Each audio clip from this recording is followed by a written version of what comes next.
അങ്ങനെ super girl officially ഒരു ഫ്ലോപ്പായി പ്രഖ്യാപിച്ചിരിക്കുകയാണ്.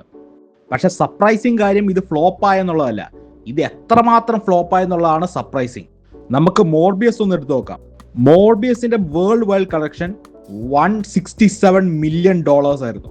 അതേസമയം സൂപ്പർ ഗേളുടെ വേൾഡ് വൈഡ് കളക്ഷൻ $125 million. അതായത് മോർബിയസിനേക്കാൾ താഴെയാണ് Supergirl world wide collect ചെയ്തിരിക്കുന്നത്. കഥ വൈസ് നോക്കുവാണെങ്കിൽ ഇത് ഫ്ലോപ്പ് ആവാൻ കുറേ കാരണങ്ങളുണ്ട്. പക്ഷേ മറ്റൊരു കാരണം ഈ DCU മൊത്തത്തിലുള്ള ഒരു പ്രശ്നമാണ്.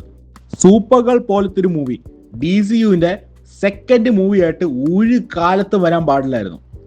അതിൻ്റെ കാരണം എന്താണെന്ന് ഞാൻ പറയാം. സൂപ്പർ ഗേൾ ഒരു ഡിറവേറ്റീവ് ക്യാരക്ടറാണ്.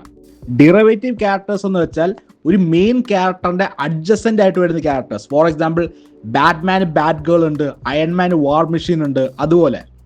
അതുകൊണ്ട് Batman, Wonder Woman, Green Lantern, Flash ഇതുപോലത്തെ ക്യാരക്ടേഴ്സിനൊക്കെ സിനിമ കൊടുക്കുന്നതിന് മുമ്പ് സൂപ്പർ ഗേൾ പോലത്തെ ഒരു ക്യാരക്ടറിന് സിനിമ കൊടുത്തത് ഒരു one of the worst decision ആണ്. ഇത് ഞാൻ MCUവിനെ കണക്ട് ചെയ്ത് പറയുവാണെങ്കിൽ അയൺമാൻ 1 കഴിഞ്ഞിട്ട് രണ്ടാമത് ഇറങ്ങുന്ന മൂവി വാർ മെഷീൻ ആണെന്ന് വിചാരിച്ചു നോക്ക്. അതുപോലെയാണിത്. മാത്രമല്ല സൂപ്പർമാൻ പോലും അത്രയ്ക്ക് ഹിറ്റ് ആയിട്ടൊന്നുമില്ല. DCUവിന്റെ ഇതുവരെ ഇറങ്ങിയ 2 സിനിമകൾ നമ്മൾ എടുത്തു നോക്കിയാൽ സൂപ്പർമാനും സൂപ്പർ ഗേളും, ഇതിന്റെ രണ്ടിന്റെ ബോക്സ് ഓഫീസ് കമ്പൈൻ ചെയ്താലേ സ്പൈഡർമാൻ ബ്രാൻഡ് ന്യൂ ഡേയുടെ ഫസ്റ്റ് വീക്ക് ബോക്സ് ഓഫീസിന്റെ അടുത്തെത്തുള്ളൂ. സൂപ്പർ ഗേൾ സിനിമ വേണ്ടെന്നല്ല ഞാൻ പറയുന്നത്, പക്ഷെ ഫസ്റ്റ് ഫേസിൽ വരേണ്ട ഒരു സിനിമയല്ല സൂപ്പർ ഗേൾ. മിനിമം സെക്കൻഡ് ഫേസിലെങ്കിലും വരേണ്ട സാധനമാണ് അതൊക്കെ.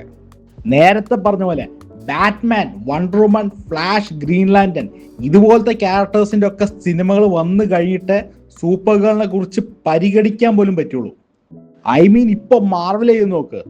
മാർവലിന്റെ അടുത്ത് വരാൻ പോണ സിനിമകൾ നോക്കിയാൽ ഇങ്ങനെ ആർക്കും അറിയാത്ത ക്യാരക്ടേഴ്സിന്റെ ഒരു സിനിമ പോലും ഇല്ല. Ghost rider, Black Panther, X-Men ഇതുപോലെ ലിസ്റ്റ് ക്യാരക്ടേഴ്സിന്റെ സിനിമയാണ് ഇനി മാർവൽ ഇറക്കാൻ പോകുന്നത്.